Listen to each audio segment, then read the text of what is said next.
Whatever loans you give, only seeking interest at the expense of people's wealth will not increase with Allah. But whatever charity you give, only seeking the pleasure of Allah, it is they whose reward will be multiplied.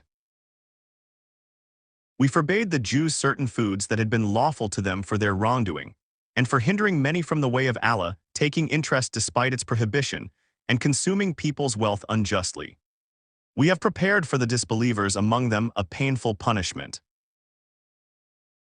O believers! Do not consume interest, multiplying it many times over.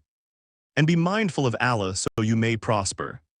Guard yourselves against the fire prepared for the disbelievers. Obey Allah and the Messenger so you may be shown mercy. Those who consume riba interest will stand on the day of resurrection like one driven to madness by Satan's touch. They say trade is just like riba interest, but Allah has permitted trade and forbidden riba interest. Whoever desists after receiving the warning from their Lord may keep what has passed, and their matter rests with Allah. But those who persist are the inhabitants of the fire, remaining therein forever. Allah has made interest fruitless and charity fruitful. And Allah does not like any ungrateful evildoer. Indeed, those who believe, do good, establish prayer, and pay alms tax will receive their reward from their Lord, and there will be no fear for them, nor will they grieve.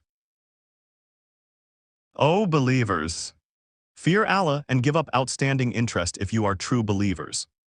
If you do not, then beware of a war with Allah and His Messenger. But if you repent, you may retain your principle, neither inflicting nor suffering harm.